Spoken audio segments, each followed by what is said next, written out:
राजधानी लखनऊ के सपा प्रदेश कार्यालय पर आज एक बड़ी बैठक हुई। बैठक को समाजवादी पार्टी के राष्ट्रीय अध्यक्ष अखिलेश यादव ने लिया। पिछड़े और दलितों के साथ आधी आबादी को पार्टी से जोड़ने पर विचार विमर्श हुआ। इसके साथ ही साथ पार्टी द्वारा चलाई जा रही पड़ा चौपाल पर विचार विमर्श हुआ। 27 के 54 से पहले अखिलेश यादव की यह बैठक कई बार तरह से राजनीतिक घटनाओं क्रम को बता रही है।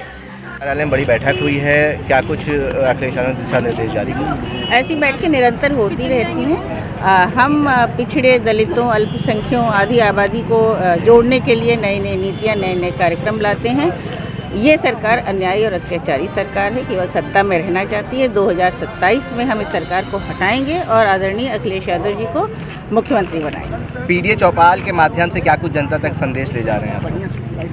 जनता तक हम ये बताना चाह रहे हैं कि कैसे हमारी जो सरकार थी और साथ ही जो हमारा घोषणा पत्र है उसमें हम पिछड़ों, दलितों, अल्पसंख्यकों, आधी आबादी के लिए निरंतर नीतियां लाते हैं। हमने ज़मीन पर उतारी भी हैं, चाहे वो लैपटॉप वितरण हो, 108 हो, 102 से एम्बुलेंस हो, 1090 हो, और आगे चलकर हम कैसे उनको समाजवादी पेंशन की राशि बढ़ा कर देंगे, उनके अधिकारों को कैसे सुरक्षित करेंगे और किसी को संविधान बदलना नहीं देंगे। लोकसभा में भी हमने ये देखा है और 2027 में हम फिर देखेंगे। गृह मंत्री अमित शाह ने जो बाबा साहब के ऊपर बयान दिया है उसको कैसे देखती हैं और क्या कुछ कहेंगे?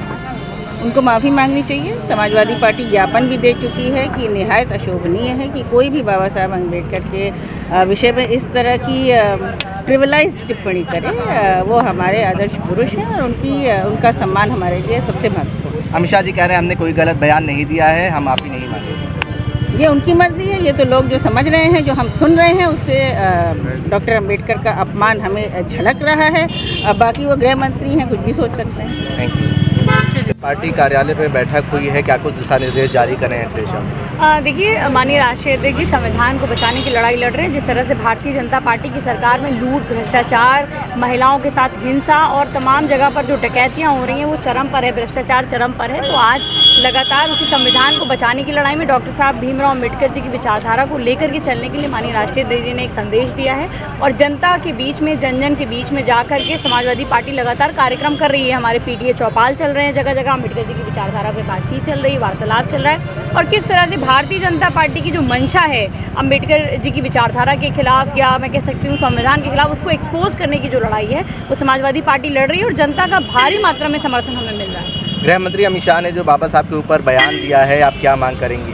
देखिए, मैंने अभी कहा ना कि कुछ लोगों ने मुझसे कहा कि उनकी होर्डिंग से फ़ोटो गायब हो गए हैं, तो मैंने यही कहा कि आज उनकी होर्डिंग से फ़ोटो गायब हुए हैं और जो डॉक्टर साहब भीमराव अम्बेडकर जी की विचारधारा से खिलवाड़ करेगा, उनके नाम का मजाक उड़ाने की कोशिश करेगा, इस देश से उसका नाम गायब हो जाएगा। Thank you.